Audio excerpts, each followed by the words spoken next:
এই হিয়া হিমি দেখ, রুশো চলে এসেছে। রুশো, এই যে হিয়া হিমি আর তোমার আন্টি। আসসালামু আলাইকুম আন্টি। ওয়ালাইকুম সালাম। ভালো আছো বাবা? এই তো আলহামদুলিল্লাহ। এই যে এদিকে একটু তাকাও, আমরাও তো এই বাড়ির মানুষ আছি নাকি? আরে হিমি, ওরে তো এইটুকু দেখছিলাম আমি, কত বড় হয়ে গেছে ও। ও হ্যালো, তুমি যখন আমাকে এইটুকু দেখছো, তুমি নিজেও তখন ওইটুকু ছিলা, ঠিক আছে? আর হিয়া, কেমন আছো তুমি? আলহামদুলিল্লাহ ভালো, আপনি? আলহামদুলিল্লাহ। অ্যাটেনশন প্লিজ, ওরা অনেক দূর থেকে জার্নি করে এসছে, ওদেরকে রেস্ট নিতে দাও। শোনো, যে ছেলেটা আসছিল ওর সাথে মেশার দরকার নেই, বুঝছো? কেন আঙ্কেল? সে তোমাকে পরে বলবো নে। কি ভাই, কেমন লাগছে? একটা ফ্রেশ ফ্রেশ ফিল হচ্ছে না? তা তো হচ্ছেই, আমি একটু কিঞ্চিত অক্সিজেনের অভাব অনুভব করতেছি, বুঝলি? অক্সিজেনের অভাব একটু আমিও অনুভব করতেছি।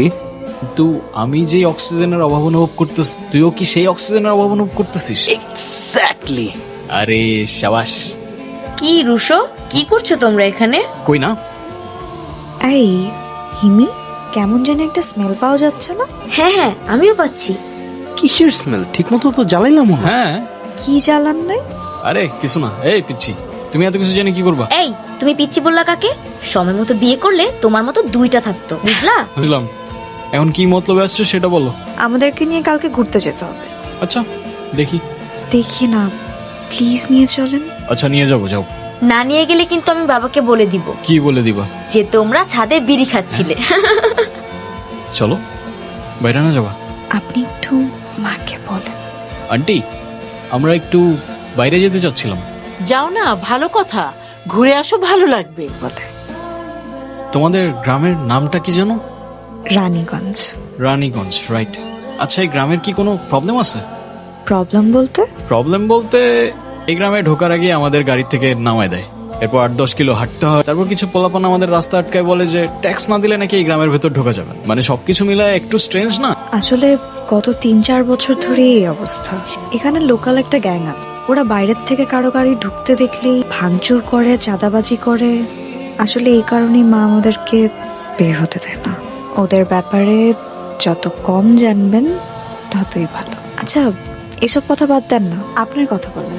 আপনি আর আঙ্কেল কি জাপানে একাই থাকেন? হ্যাঁ, আমারা যাওয়ার পর থেকে আমরা একাই। বাকি ফ্যামিলির এক একজন এক এক দেশে, কারোর সাথে কারোর কোনো কানেকশন নেই। এমন কেন? পরিবার ছাড়া আবার থাকা যায় নাকি? অভ্যেস হয়ে গেছে। কি জানি, আপনার কথা ঠিক বুঝতে পারছি না। আমার কাছে তো ফ্যামিলি ছাড়া চলেই না। ভালো তো।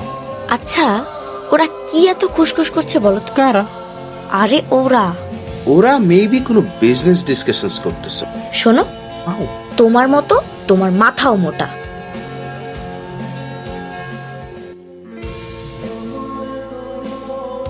এটা তো কথা আসছিল না। তাদের চলো এখান থেকে। দাঁড়াও, ভয় পেও না। কি তোরা না বলছিলাম হিয়ার আশপাশে না থাকতে? তুই মনে হয় ভাইয়ের থ্রেটটা সিরিয়াসলি নেস নাই, তাই না? কারেক্ট, কারণ নেওয়ার প্রয়োজনই মনে করি নাই। শোন, ভাই শুধু হিয়ারে পছন্দ করে তাই, নাইলে ভাই হিয়ার লগে যা ইচ্ছা তাই কর। টাচ করে দেখাইতে বল না। কি তুই মনে করছিস? তুই মনে করিস না রানীগঞ্জ থেকে তুই জানা তা করে চলে যাবি? আজকে যেটা করলি না, এর জবাব তুই পাবি। তুই যদি মনে করে থাকিস দেশের বাইরের থেকে একটা এবিসিডি মার্কা ছেলে আসছে, ভুল ভাবছিস। তোর জবাবের অপেক্ষায় থাকলাম। তোর ভাইয়ের জিগরায় দম থাকলে আমার চুলটা ছিঁড়ে দেখাইতে বলিস। হিয়া, চলো। এই, তুই একা একা কোথায় গিয়েছিলি? একা একা কোথায় আন্টি? ও তো আমার সাথে গিয়েছিল। মা, আমি আর রসই সামনেই হাঁটছিলাম, বেশি দূরে কোথাও যাইনি। সারাটা দিন টই টই করে গ্রামে ঘুরে বেড়াস, তারপরে তোর লজ্জা করে না? হ্যাঁ, এত বেহা, এত নির্লজ্জ হলে কি করে? আন্টি, এখানে লজ্জা পাওয়ার কি আছে? কি এমন করছো? দেখো, এটা আমাদের ফ্যামিলি ব্যাপার, এখানে তুমি নাক গলাতে এসো। তুমি তোমার মতো থাকো, আমি ওর সাথে কথা বলছি। মা, তুমি ওর সাথে এভাবে কেন কথা বলছো? কি বললি? তোর কত বড় সাহস, তুই আমার মুখে মুখে তর্ক করিস? তোকে একদম। হিয়া, তুমি কি কোনোদিন আমার মেয়েটার সাথে মানুষের মতো আচরণ করবে না? ওকে তোমার এত হিংসা কেন? ও তোমার মেয়ে না বলে? আর কখনো যদি আমার মেয়ের গায়ে হাত তোলার কথা ভাবো, মনে রাখবা ও তোমার মেয়ে না হলেও আমার মেয়ে। মেয়ে, ওকে ঘরে নিয়ে যা। Uncle, if you don't mind, আমি আপনাকে কিছু জিজ্ঞাসা করতে পারি? আমি জানি তুমি আমাকে কি জিজ্ঞেস করবে। নীলা হিয়ার সৎ মা। হিয়ার মা যখন মারা যায় তখন ও খুব ছোট। ওর মায়ের অভাব পূরণ করার জন্য আমি নীলাকে বিয়ে করি। বিয়ের আগে আমি বলেছিলাম হিয়া যেন কোনোভাবে ওর মায়ের অভাব বুঝতে না পারে, কিন্তু আমি বুঝতে পারিনি যে সবার শ্বাস মিথ্যে হয়ে যায়। তাই বলে উনি হিয়ার সাথে এরকম ব্যবহার কেন করবেন? আপন হোক পর হোক, তাই বলে গায়ে হাত তুলতে যাবে? আমি জানি না কিসের ক্ষোভ ওর উপর, আমি বুঝে উঠতে পারি না। হিয়া আপনাকে খুব ভালোবাসে আঙ্কেল। মেয়েটার জন্য দুশ্চিন্তা করতে করতে আমি শেষ হয়ে গেলাম। আমাদের এলাকায় কিছু অমানুষ আছে, বনি, অনেকদিন ধরে হিয়ার উপর ওর নজর, কিছুতেই হিয়ার পেছু ছাড়ছে না। আমি তো সারাক্ষণ হিয়াকে নিয়ে ভয়ে ভয়ে থাকি। হিয়ার কিছু হবে না আঙ্কেল, আপনি কোনো চিন্তা করবেন না। কি এতদিন পরে বাবার কথা মনে পড়লো? তোমার কথা সবসময় মনে পড়ে ড্যাড, তুমি ছাড়া আমার আর কে আছে বলো? আমারও তো তুমি ছাড়া কেউ নাই বাবা। তো এখন বলো, ফোন করছো কেন? Do you need money? না ড্যাড, ওকে একটা কথা বলতে কল দিলাম। হ্যাঁ বলো। আমি তোমাকে অনেক ভালোবাসি ড্যাড। আমিও তোমাকে অনেক অনেক ভালোবাসি বাবা, অনেক। Hey, hang on, are you by any chance in love? ভালোবাসলে তো প্রবলেম ছিল না ড্যাড। আই গেস আমি মায়ায় পড়ে গেছি। কার কথা বলছো? হিয়া, ইয়া, ওর চোখে আমি সব দেখতে পাই, পুরো দুনিয়া দেখতে পাই ওর চোখে। বুঝলাম। তাহলে আমি আমার বৌমার সঙ্গে কথা বলার জন্য অপেক্ষায় রইলাম। আর শোনো, সাবধানে থেকো। হ্যাঁ, I miss you a lot বাবা। Miss you too dad. কিরে ঘুমোইছে?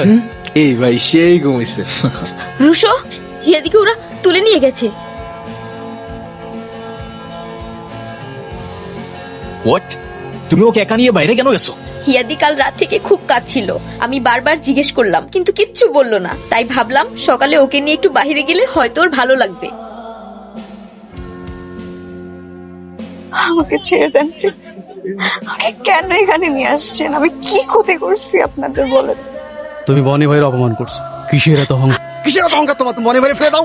ওদিন তো বনি ভাইয়ের সামনে পোলার হাত ধরে ঠ্যাং ঠ্যাং করে চলে গেল। আজকে তোমারে কে বাঁচাইবো? হ্যাঁ,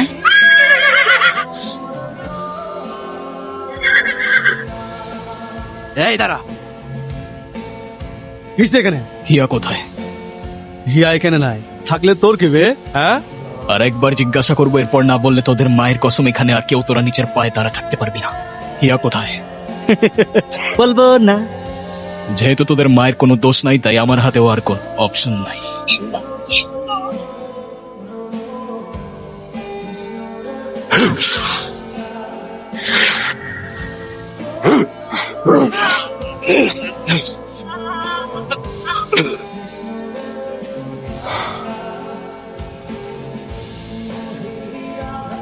মান সম্মান যা ছিল সবই শেষ।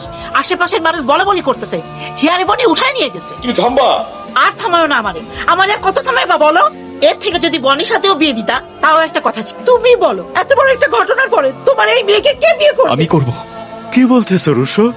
কেন, আপনার কোনো আপত্তি আছে আঙ্কেল? না না, আমার কোনো আপত্তি নাই। তোমার কি মাথা ঠিক আছে? তুমি এগুলি কি বলছো? তুমি তো হিমিকে। আপনি থামেন। আপনি যে ওর সাথে সবসময় বাজে ব্যবহার করেন, ওর দোষটা কোথায়? ও তো আপনার কোনো ক্ষতি করে নাই কখনো। আর কাকি কি বোঝাচ্ছি আমি? আপনার মতো মহিলার সাথে কথা বলতে আমার লজ্জা হচ্ছে। এক মিনিট, আমার মায়ের সাথে এভাবে কথা বলার রাইট আপনাকে কে দিল? আর আপনাকে কেই বা বললো আপনি আমাকে বিয়ে করতে চাইলেই আমি আপনাকে বিয়ে করব? কি মনে করেন নিজেকে আপনি? হ্যাঁ হিয়া, বাবা, এটা আমার জীবন আর আমার সিদ্ধান্ত। আমি হিয়ার সাথে একটু একা কথা বলতে চাই। কি বলবেন তাড়াতাড়ি বলেন, আমার কাজ আছে। তুমি নিচে এসব কেন বললা? আমি ঠিক বুঝলাম না।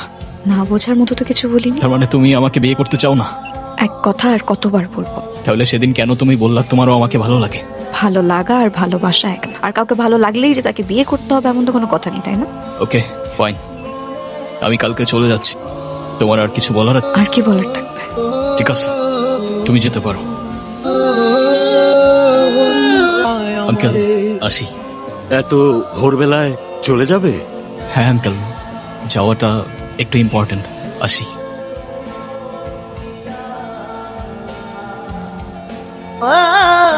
রুশো, রুশো দাঁড়াও। রুশো, অনেক বড় ভুল বোঝাবুঝি হচ্ছে তোমার। কি হয়েছে? তুমি যে সবার সামনে আমাকে অপমান করলা, এটা কি ঠিক করলা কাজটা? কথা বাড়ায় না তো।